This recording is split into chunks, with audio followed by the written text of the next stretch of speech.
The dining room at my parents' house looked exactly the way it always had at Christmas: polished, expensive, and emotionally untouchable. Every surface gleamed. The chandelier sparkled a little too brightly. The table was set with china that only came out once a year. Plates that cost more than most people's weekly groceries. From the outside, it was the kind of room people imagined when they thought of a perfect family holiday. From the inside, it felt like a stage. I sat in my assigned seat, the one farthest from the center of the table, the one no one ever questioned. I'd been sitting there for years, close enough to be present, far enough to be forgettable.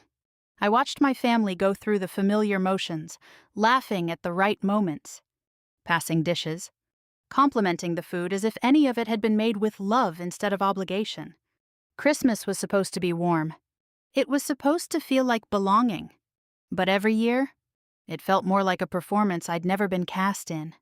My sister Victoria sat beside our mother, her posture relaxed, confident, like she already owned the room.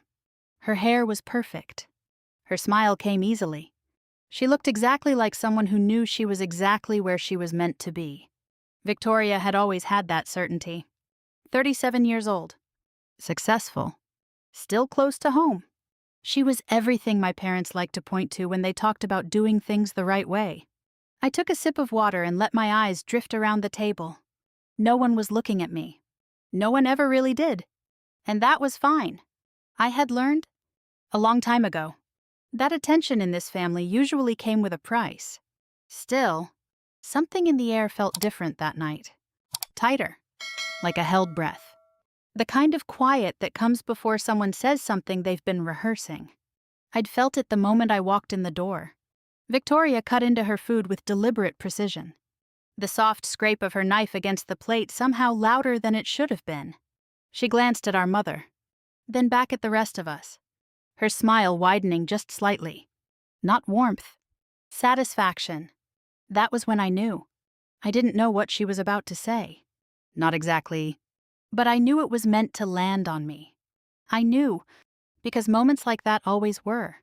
The conversation drifted along. Small talk about work, about travel plans, about people I barely knew anymore.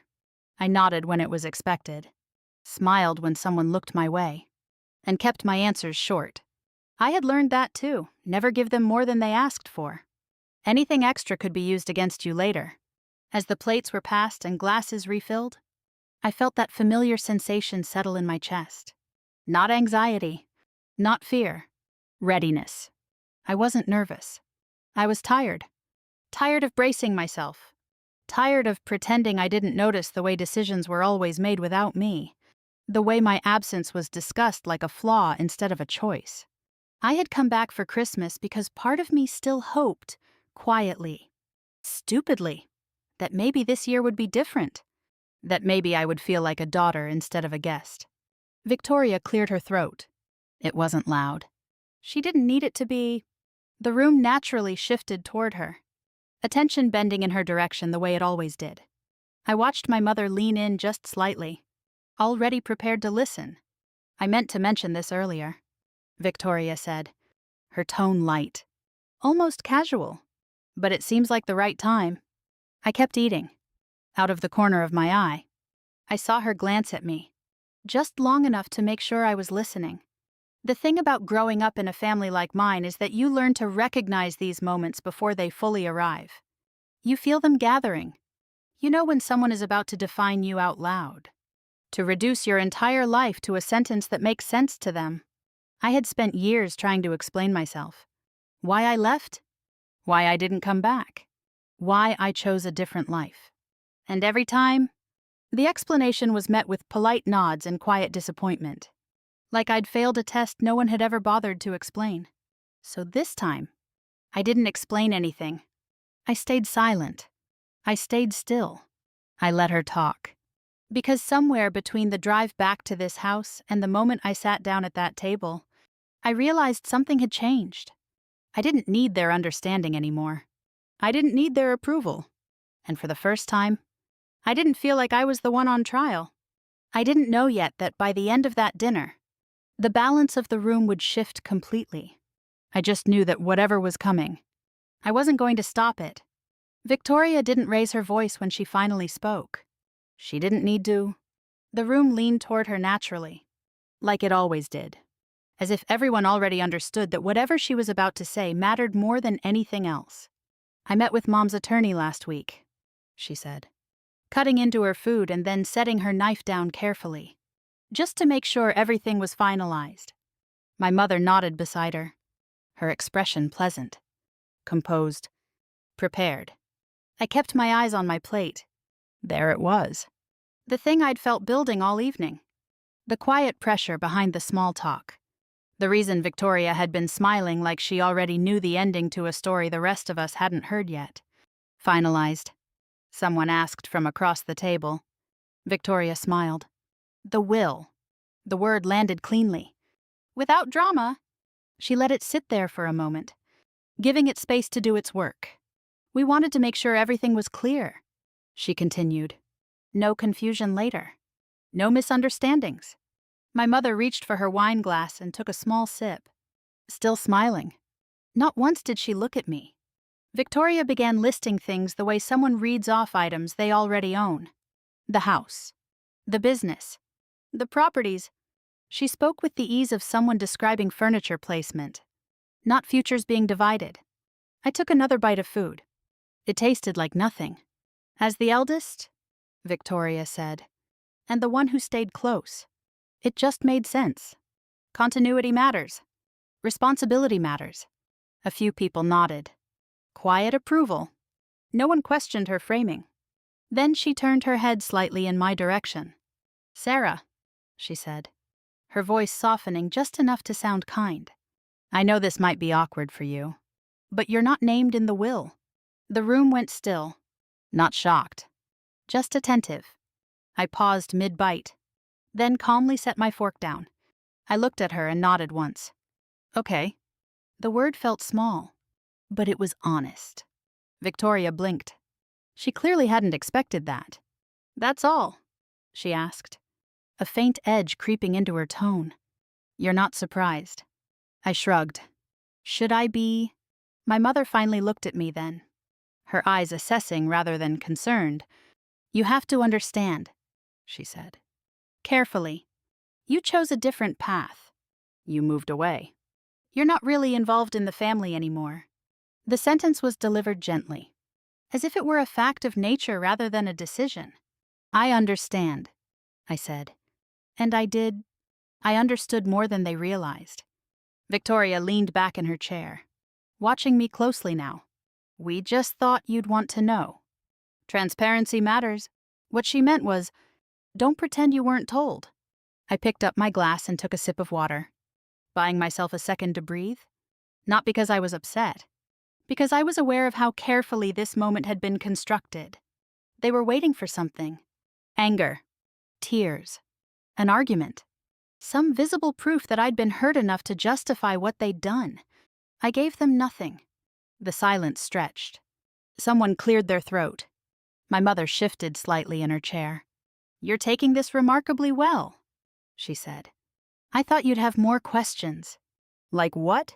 I asked. Like whether you plan to contest it, Victoria said, her eyes narrowing just a bit. People do that. You know, they make things ugly. I met her gaze evenly. I'm not contesting anything. My mother's shoulders relaxed almost imperceptibly. That's good, she said. We wanted to avoid unnecessary conflict. Unnecessary, to them, meant inconvenient. Victoria smiled again, this time with more confidence. I think it's for the best. We all have our roles. There it was. The quiet hierarchy made explicit.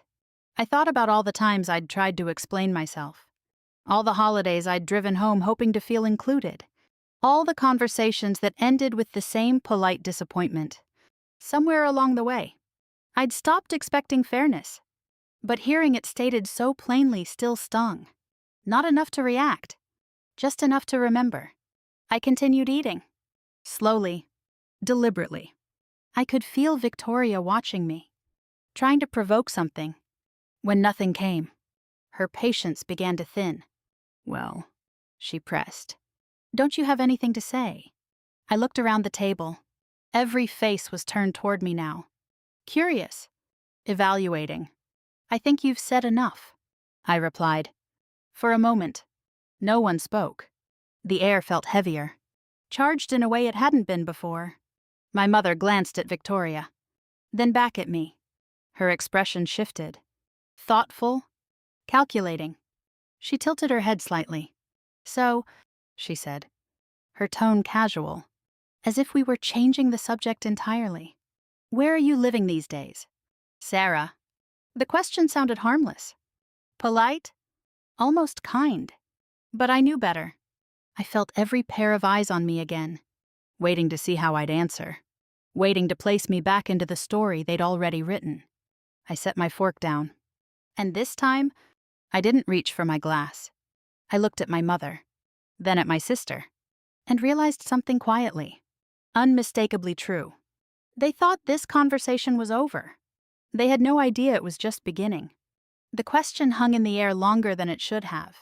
So, my mother repeated, her voice light but precise. Where are you living these days? Sarah. I didn't answer right away. Not because I didn't know what to say, but because I knew exactly what this question was really asking. It wasn't about an address. It was about status. About whether my life fit neatly into the version of me they had already decided on. I took another bite of food, chewed slowly, and swallowed. The room stayed quiet. I could feel the attention shift, tightening like a spotlight. Victoria leaned back in her chair, clearly amused. She wore the expression she always did when she thought she already knew the answer. The look that said, "Go on. Explain yourself." I didn't. In the past, I would have rushed to fill the silence. I would have softened my words, minimized my choices, made sure no one felt uncomfortable at my expense. That version of me believed silence was dangerous, that it meant losing control. I knew better now. Silence, I had learned, only felt dangerous to people who needed it filled. My mother watched me closely, her gaze sharp and assessing. She wasn't impatient yet, but I could sense it coming. She liked things tidy. Conversations included. Victoria smirked. Still bouncing around, she asked casually. You always did hate staying in one place. I glanced at her, then back to my plate. I'm settled. That was all I offered. Victoria's smile faltered. Just for a second. It wasn't the answer she'd expected. Or maybe it was, but not the tone. She'd been waiting for embarrassment, for uncertainty. My mother cleared her throat. Settled how? Again. I didn't rush. I took my time, letting the moment stretch just enough to feel uncomfortable. I could sense their assumptions forming, stacking neatly in their minds. Apartment. Small. Temporary. Something they could quietly pity. Let them. What they didn't know, what they'd never bothered to ask, was how different my life looked now. How stable it was. How peaceful. How far removed from this table and its rules. I thought of mornings that didn't start with judgment, of evenings that ended without self-doubt, of a place where I didn't have to earn my right to exist. But I kept all of that to myself. Victoria tilted her head. You're being awfully vague. I didn't realize I owed details, I said evenly. Her jaw tightened. She didn't like that. She didn't like not being in control of the narrative. My mother shifted in her chair. We're just trying to make conversation. I met her eyes. Then maybe ask questions you actually want answers to. For a moment, something flickered across her face. Surprise. Maybe. Or irritation. She wasn't used to me pushing back. Not even gently. The table fell quiet again. The kind of quiet that made people uneasy. Someone reached for a glass. Someone else adjusted their napkin. No one spoke. I could feel Victoria watching me, trying to decide whether to push harder or wait. She chose to push. So you're not going to tell us where you live? She asked. That's interesting. What's interesting, I replied, is how little you've ever cared to know. That landed harder than I expected. Not loudly. Just enough to shift the mood. Victoria opened her mouth. then closed it. My mother inhaled slowly, clearly trying to regain control of the situation. "This isn't about that," she said. "We're just curious." I nodded once. "I'm sure." Inside, I felt steady, grounded. I wasn't angry. I wasn't defensive. I was simply done performing. They had spent years assuming my life was something they could summarize in a sentence. That because I wasn't here. I wasn't thriving. That distance meant failure. They were wrong. But timing mattered. I glanced around the table again. The faces. The expectations. The certainty that I would eventually fold and give them what they wanted. Not yet. I let the silence stretch again. Just long enough to make Victoria shift in her seat. "Well," she said, forcing a laugh. "I guess some people like their secrets." I looked at her calmly. "Some people just don't share with people who only listen when it benefits them." My mother stiffened. "That's unnecessary." "Is it?" I asked. "Or is it just uncomfortable?" The room felt tight now. The easy cruelty from earlier replaced by something sharper. Uncertainty. They didn't know where this was going anymore. I did. I had known since the moment my mother asked the question the second time. Since I felt that quiet certainty settle in my chest. The truth was going to come out. Not because I wanted to shock them, but because I was done protecting them from it.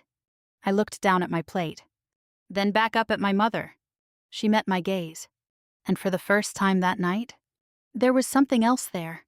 Not approval, not judgment, curiosity.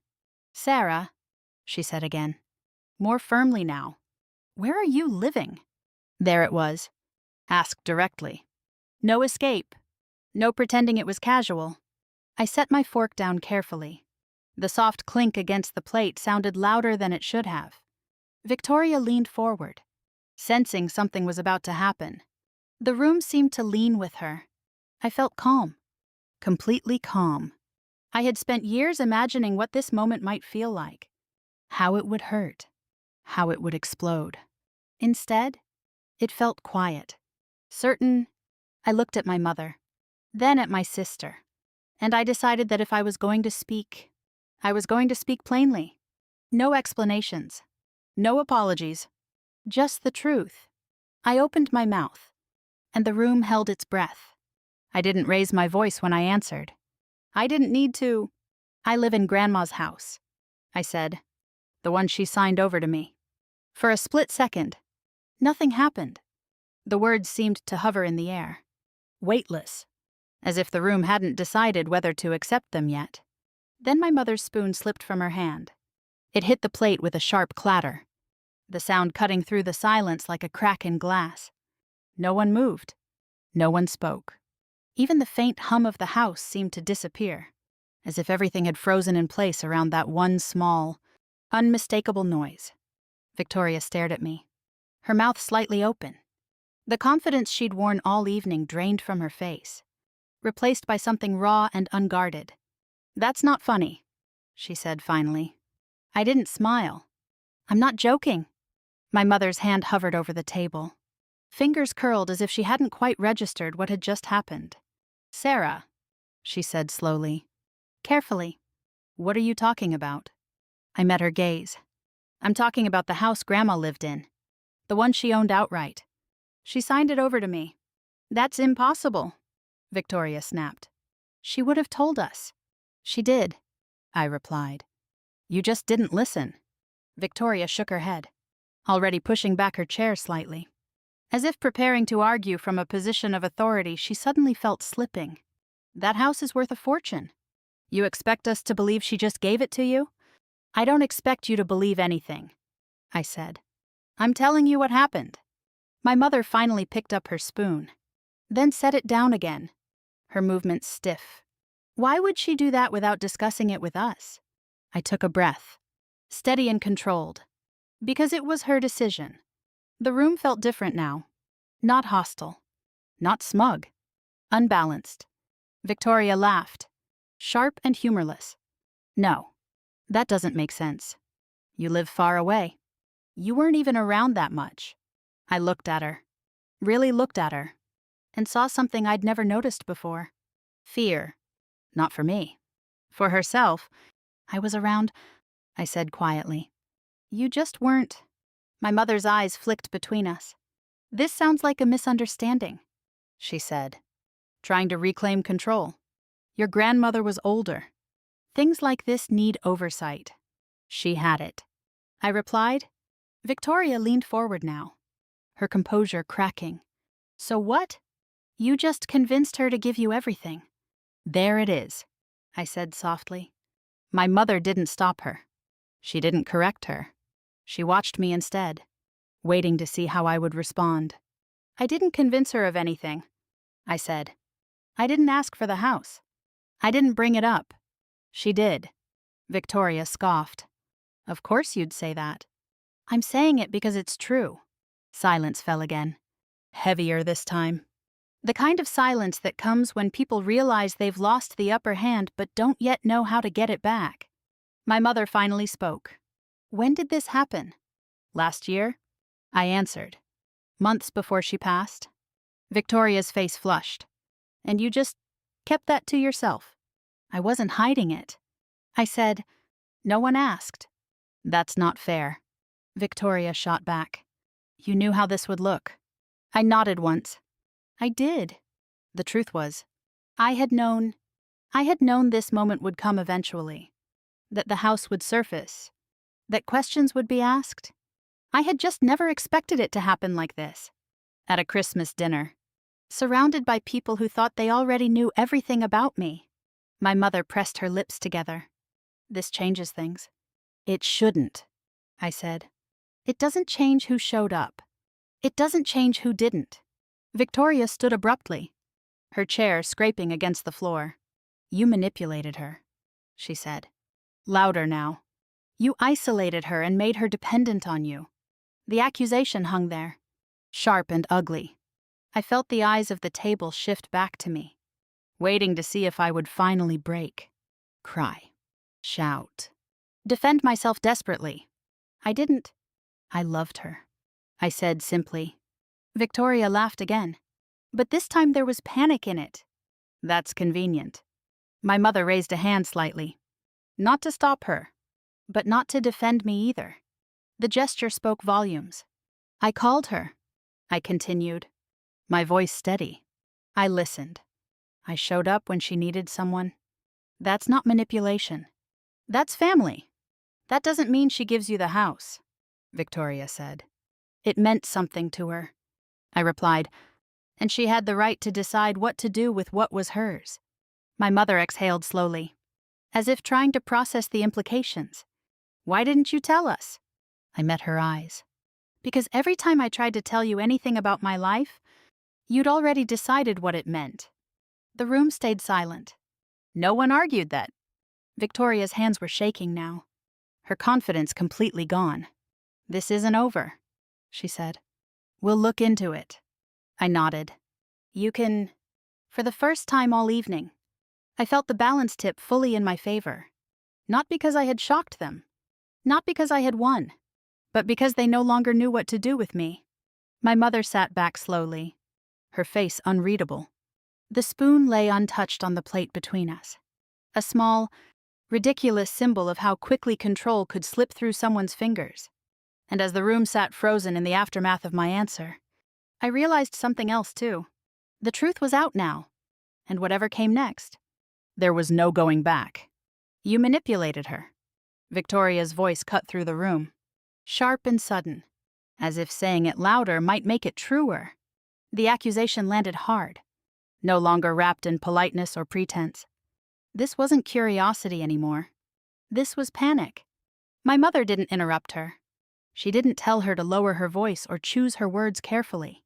She simply watched me, her expression unreadable, waiting to see what I would do. That's what this is. Victoria continued, standing now, her hands braced against the table. You got close to her when she was vulnerable. You made her depend on you. And now you want us to believe this just happened. I felt something tighten in my chest. But it wasn't fear. It was clarity. I'm not asking you to believe anything, I said. I'm telling you the truth. Victoria scoffed. Of course you are. My mother finally spoke. Her tone measured. Your grandmother was older. Sarah, decisions like that don't happen in a vacuum. I looked at her then. Really looked at her. Neither do accusations like these. The room shifted again. Chairs creaked. Someone inhaled sharply. The warmth of Christmas lights felt suddenly artificial, like they belonged to another house entirely. So you're saying you did nothing? Victoria demanded. You just showed up, and she handed you a house. I showed up, I said. That part is true. Victoria laughed. A brittle sound that didn't reach her eyes. Convenient. I felt the familiar urge rise, the old reflex to explain myself, to justify every choice I'd made so they could weigh it and decide whether it was acceptable. I recognized it instantly, and I let it pass. I'm not going to argue about my character, I said calmly. If you need me to be the villain to make sense of this, that's your choice. My mother's lips pressed together. That's not fair. No, I replied. What's not fair is being accused of something simply because the outcome makes you uncomfortable. Victoria turned to our mother. You're just going to let her say that? My mother hesitated. That pause told me everything. This conversation had already happened without me. The conclusions had been drawn. Tonight was just the confrontation. I'm trying to understand, my mother said carefully. I nodded. Then listen. Victoria shook her head. She's deflecting. I'm setting a boundary, I said. There's a difference. For the first time, Victoria seemed unsure how to respond. Her confidence had always depended on momentum, on pushing until people folded. I wasn't folding. You lived far away. She tried again. You weren't even here that often. I was there when it mattered, I said. Not when it was convenient. That's your version, she snapped. It's the only one I have.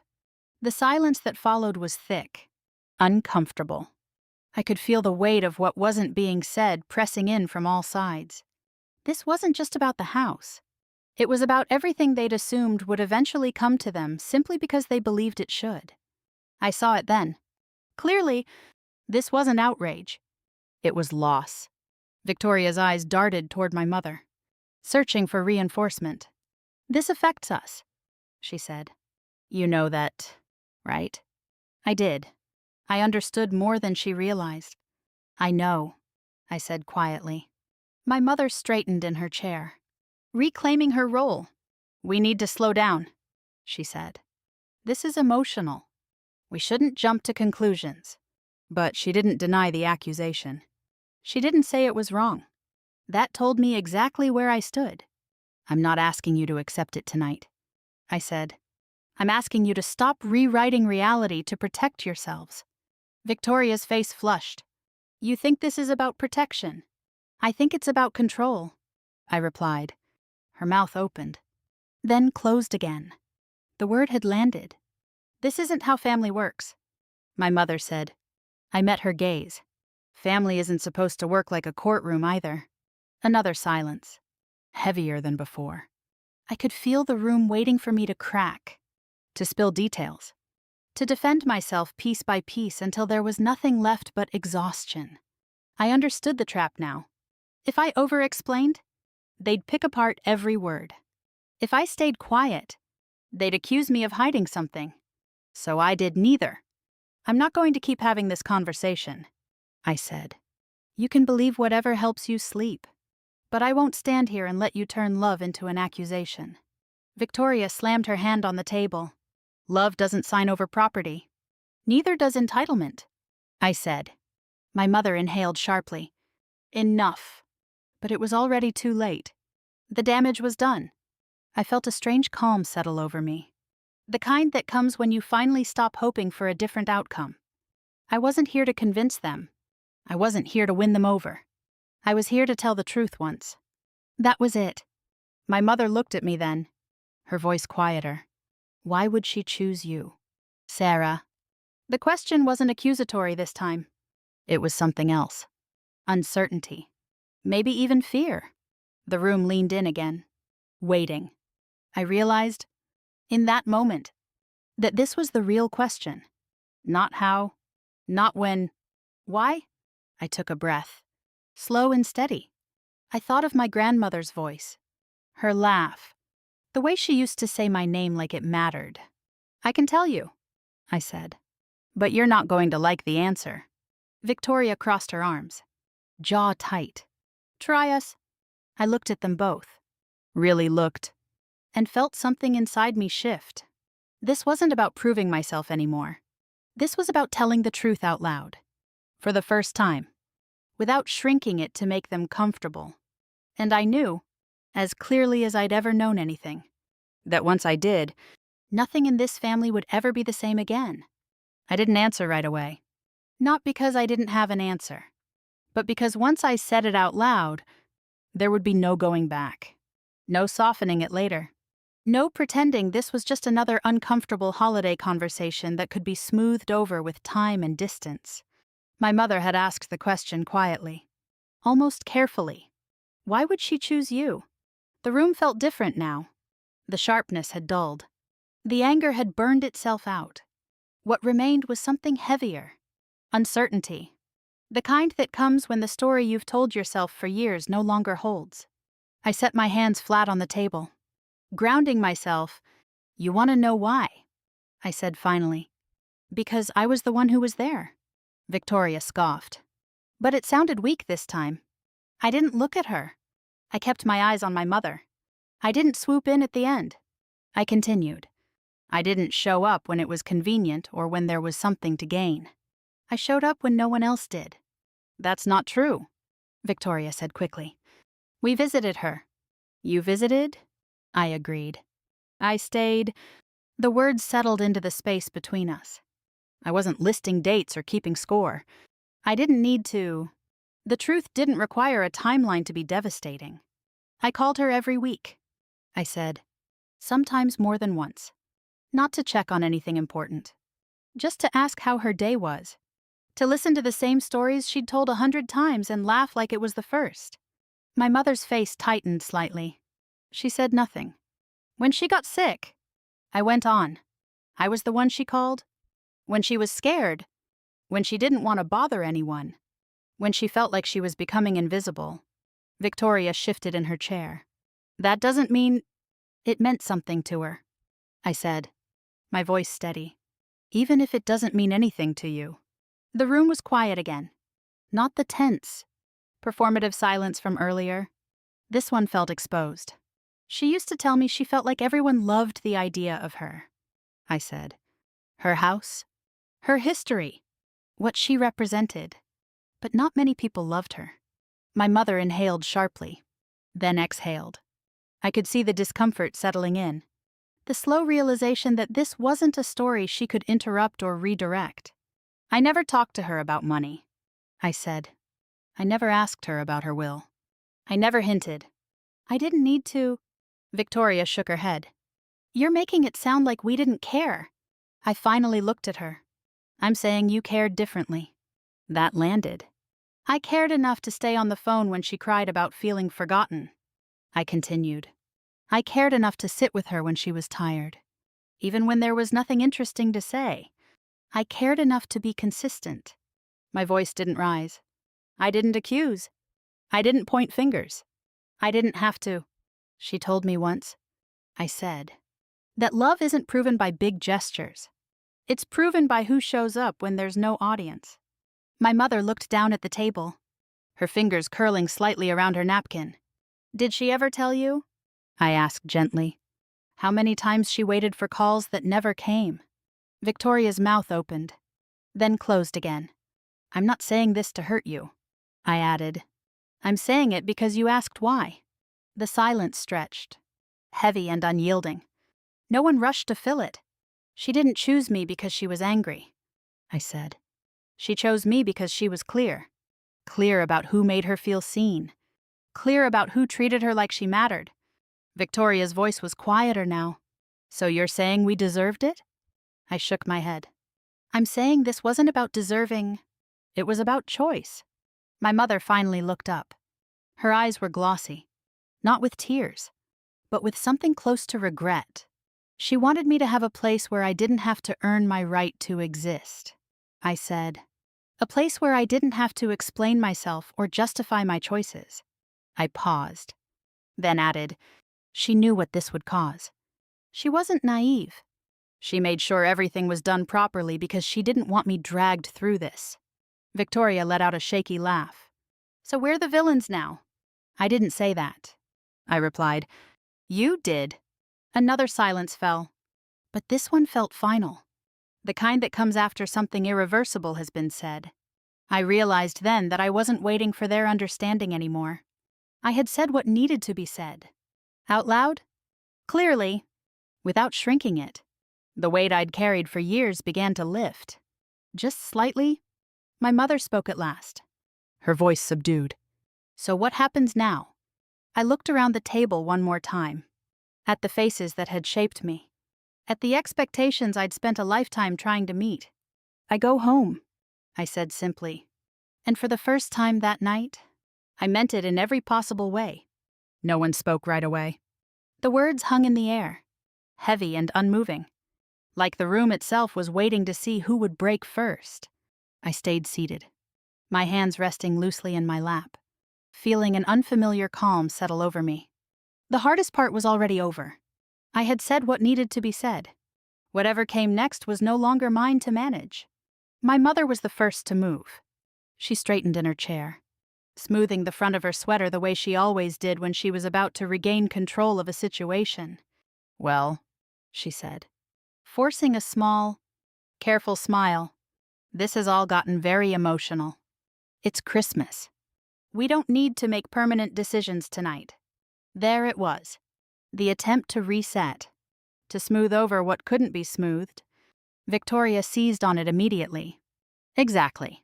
This doesn't have to be so dramatic, she said, her tone sharper than the words suggested. We can talk about this later. Like adults. I looked at her, noticing how different she seemed now. The confidence was gone, replaced by defensiveness. She wasn't in charge anymore, and she didn't know how to hide it. This isn't drama, I said quietly. It's clarity. My mother frowned. You don't have to talk like that. I do, I replied, because this is how it's always been handled. Something uncomfortable comes up, and we pretend it didn't happen. She sighed. We're family. Yes, I said.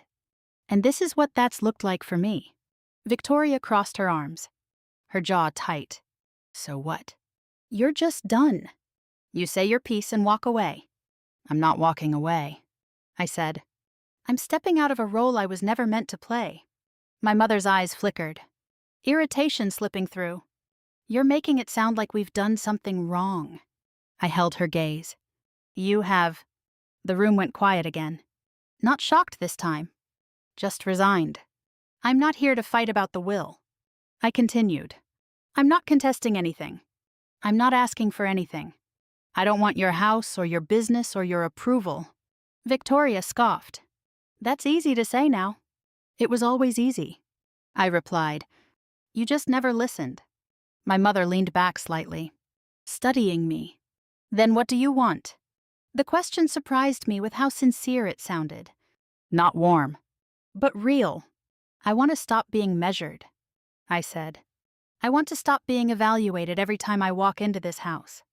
I want to stop feeling like I have to earn the right to be treated decently.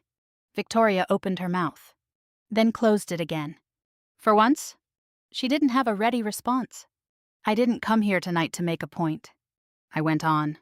I came because part of me still hoped things could be different. But listening to how easily you talked about cutting me out, how comfortable you were doing it in front of me, that told me everything I needed to know. My mother's expression softened slightly, but it didn't reach her eyes. You're being unfair. No, I said. I'm being honest. I stood then, slowly, deliberately. The chair scraped softly against the floor, the sound drawing everyone's attention back to me. I picked up my coat from the back of the chair and slipped my arms into it. Victoria looked startled. You're leaving? Yes. Now? My mother asked. Now? I confirmed. She hesitated, then stood as well. blocking my path just slightly. "Sarah, we don't have to end the night like this." I met her eyes. "We already did." For a moment, I thought she might apologize, or argue, or say something that would pull me back into the familiar orbit of guilt and obligation. "Instead," she said, "you're being very final." "I'm being clear," I replied. "There's a difference." Victoria laughed under her breath. "So this is it. You think you're above us now?" I shook my head. "I don't think I'm above anyone. I just know I'm not beneath you." That landed harder than anything else I'd said all night. I moved past them toward the door. The house felt strangely quiet, stripped of its earlier tension and performance. As I reached for my purse, my mother spoke again, her voice lower. "If you leave like this," she said, "things will change." I turned back one last time. "They already have." We stood there for a few seconds, the three of us, suspended in a moment that could have gone 100 different ways years ago, but not anymore. "If you ever want to know me," I said, "not the version you're comfortable with, but the real one, you know where to find me. But I'm not coming back here to be diminished." My mother didn't respond. Victoria looked away. I opened the door and stepped out into the cold night air. The quiet felt immediate and profound, wrapping around me like something solid. I took a deep breath, feeling my chest rise without resistance for the first time all evening. As I walked toward my car, I didn't feel victorious. I didn't feel angry. I felt free. Behind me, the house remained lit, unchanged, holding on to its version of Christmas. I didn't look back as I drove away. I already knew where I was going. I was going home. The road was quiet as I drove away, the house shrinking in my rearview mirror until it disappeared completely. Snow clung to the edges of the street, glowing softly under the headlights. And for the first time that night, my shoulders relaxed. I hadn't realized how tense I'd been until the tension was gone. I didn't feel angry. I didn't feel triumphant. What I felt was light, like I'd finally put something heavy down after carrying it for far too long. The farther I got from my parents' house, the clearer everything became. I wasn't leaving behind a family. I was leaving behind a version of myself that had spent decades trying to earn a place she was never freely given. When I turned onto the long, familiar road leading up to my grandmother's house, the porch light was already on. It always was. The windows glowed warmly against the dark, and the sight of it settled something deep in my chest. This place didn't demand explanations. It didn't keep score. It simply existed, waiting. I parked, stepped out into the cold air, and stood there for a moment, letting the quiet wrap around me.